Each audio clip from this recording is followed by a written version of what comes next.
Hello friends, welcome to our channel. আমাদের চ্যানেলে কিন্তু তোমাদের সবাইকে স্বাগত। চ্যানেলে যারা নতুন থাকবে তাদের একটাই অনুরোধ করছি, ছোটো ভাই চ্যানেলটিতে যদি ভালো লাগে আপনাদের তো অবশ্যই কিন্তু চ্যানেলটি সাবস্ক্রাইব করে পাশে থাকা বেল আইকনটি ক্লিক করবেন, যাতে পরবর্তী ভিডিওগুলো আপনারা পান।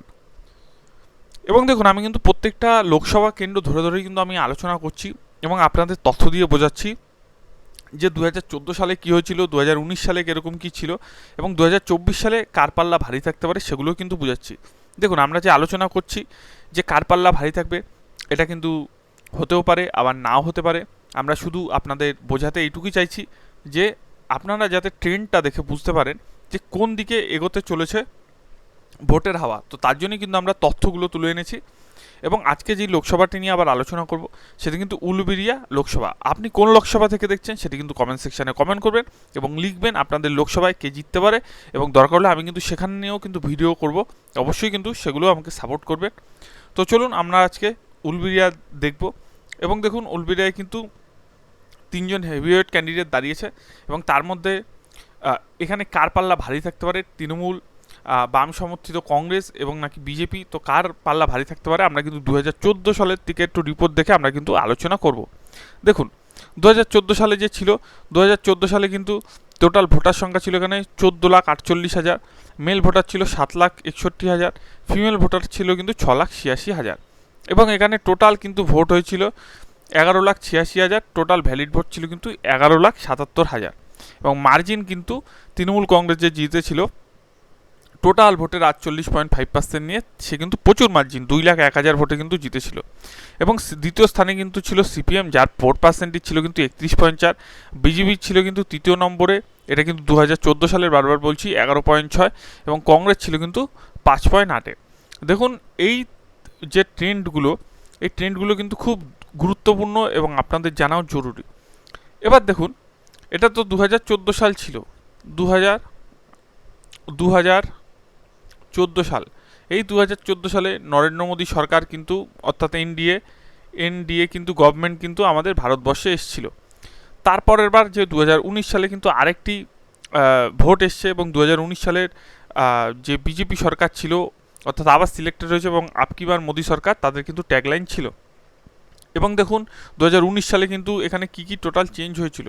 তো তার আগে কিন্তু আমরা 2014 সালে দেখুন, 42টার মধ্যে কিন্তু তৃণমূল কংগ্রেস ছিল 34টি, কংগ্রেস ছিল 4টি, বিজেপির 2টি, সিপিএমের কিন্তু 2টি ছিল। এবং দেখুন, সুলতান আহমেদ কিন্তু ছিল এখানে তৃণমূল কংগ্রেসের, যার ভোট প্রাপ্ত ছিল কিন্তু 5,70,785টি। দ্বিতীয় স্থানে ছিল কিন্তু সিপিএম, তার ভোট সংখ্যা ছিল কিন্তু 3,69,563টি। তৃতীয় স্থানে ছিল কিন্তু বিজেপি, যার ভোট সংখ্যা ছিল কিন্তু 1,37,137টি কিন্তু ভোট ছিল। কংগ্রেসের ছিল কিন্তু 67,000 সামথিং এবং নোটার কিন্তু 8,000 সামথিং কিন্তু ভোট কিন্তু টোটাল কিন্তু ছিল। তাহলে এখানে কিন্তু বোঝাই যাচ্ছে মোটামুটি ভালো ভোটে কিন্তু জিতেছে এখানে যে টিএমসি ক্যান্ডিডেট, সে 2014 সালে। এবং ভোট পার্সেন্টেজও কিন্তু খুব সুন্দর ছিল। 2019 সাল যদি একটুখানি লক্ষ্য করেন, 2019 সালে কিন্তু এখানে ভোটারের সংখ্যা প্রচুর বেড়েছে, 17,75,000। মেল ভোটারের সংখ্যা কিন্তু বেড়েছে 9,04,000। ফিমেল ভোটারের সংখ্যাও কিন্তু বেড়েছে 8,71,000। এখানে ভ্যালিড ভোট হয়েছিল কিন্তু 13,01,000। এবং এখানে কিন্তু 2014 থেকেও কিন্তু 2019 সালে আরও বিপুল মার্জিনে কিন্তু জিতেছিল এখানের ক্যান্ডিডেট। তার ভোট কিন্তু সংখ্যা ছিল 2,15,359। অর্থাৎ বোঝাই যাচ্ছে যে টিএমসি কিন্তু তাদের ভোট সংখ্যা বাড়িয়েছে। আবার এটা দেখলে আপনারা বুঝতে পারবেন যে দেখুন, 2014 সালে কিন্তু সিপিএম ছিল 31%, বিজেপি ছিল 11%। তো এখানে কিন্তু মোটামুটি দেখতে পাচ্ছেন যে 31% থেকে 2019-এ সিপিএম হয়ে গেল 6% এবং বিজেপি কিন্তু 36%। তাহলে আমরা এখান থেকে বুঝতেই পারি যে সিপিএমের কিন্তু প্রচুর ভোট বিজেপিতে গেছে। যেটি বারবার বলছিলাম, আমরা প্রত্যেকটা লোকসভা দেখতে দেখতে কিন্তু আমরা আন্দাজ করছি যে 2014 সালে যে সিপিএমের ভোট ছিল সেই ভোট কিন্তু কমে বিজেপির ভোট কিন্তু প্রচুর বেড়ে গেছে। এখান থেকে কিন্তু মোটামুটি বোঝাই যাচ্ছে যে সিপিএমের প্রচুর ভোট কিন্তু বিজেপি পেয়েছে, বা সিপিএম যারা মোটামুটি ভোট দিত তারা কিন্তু সব ভোট, মানে সব ভোট বলতে বেশিরভাগ ভোটই কিন্তু বিজেপির দিকে গেছে। এদিকে আবার লক্ষ্য করা যাচ্ছে যে প্রত্যেকটা লোকসভাতেই কিন্তু তৃণমূল তাদের কিন্তু ভোট সংখ্যা বাড়িয়েছে।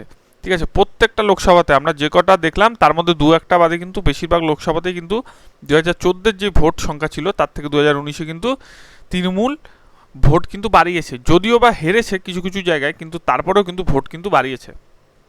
এবার দেখুন এইখানে কিন্তু সাজদা আহমেদ, সে কিন্তু 6,94,000 ভোট, অর্থাৎ 6,94,945, তার কিন্তু ভোট পার্সেন্টেজ 53%। জয় ব্যানার্জির কিন্তু ভোট পার্সেন্টেজ ছিল, অর্থাৎ বিজেপির ক্যান্ডিডেট 4,79,000 কিন্তু ছিল।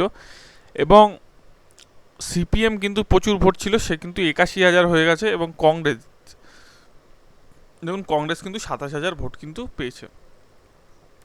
2019 সালে কিন্তু তৃণমূল কংগ্রেস ছিল 22টি, বিজেপির ছিল 18টি এবং কংগ্রেস ছিল কিন্তু 2টি করে সিট, সিপিএম কিন্তু একদমই ছিল না। এখন দেখা যাচ্ছে এখান থেকে যে আমরা দেখতে পাচ্ছি যে টিএমসি, অর্থাৎ টিএমসি কিন্তু নিজেদের ভোট কিন্তু বাড়িয়েছিল এই লোকসভায়, অর্থাৎ উলবেড়িয়া লোকসভায় কিন্তু তৃণমূল নিজের ভোট 2014 সাল থেকে 2019 সালে বাড়িয়েছিল। আবার এদিকে যদি আমরা দেখতে পাই তাহলে কিন্তু সিপিএমের প্রচুর ভোট কমে গিয়েছে এবং সিপিএমের কিন্তু বলাই যায় যে অনেক ভোট কিন্তু বিজেপির দিকে গেছে, অর্থাৎ বিজেপির ভোট কিন্তু বেড়ে গেছে। আর টিএমসির ভোট কিন্তু যেটা ছিল তার থেকেও আরও বেশি বেড়ে গেছে। ঠিক আছে, তো উলবেড়িয়া এমন একটা খুব ভাইটাল একটা গুরুত্বপূর্ণ কিন্তু জিনিস।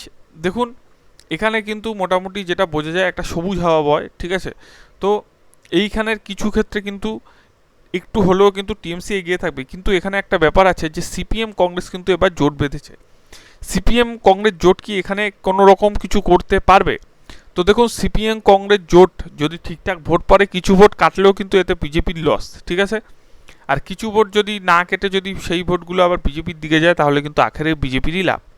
কিন্তু কতটা লাভ করতে পারবে এটা তো সময় বলবে, তার কারণ আমরা যেটুকু আলোচনা করছি সেটা কিন্তু সম্ভাব্য, এটা হতেও পারে বা নাও হতে পারে। তো এখানে যে ক্যান্ডিডেট আছে উলবেড়িয়া ক্যান্ডিডেট, সেখানে মানে এখানে কি হতে পারে এবছর, তো আপনারা যারা দেখছেন তারাও কিন্তু কমেন্ট সেকশনে কমেন্ট লিখবেন, এখানে কার হাওয়া বইছে সেটাও কিন্তু আপনারা কিন্তু লিখবেন।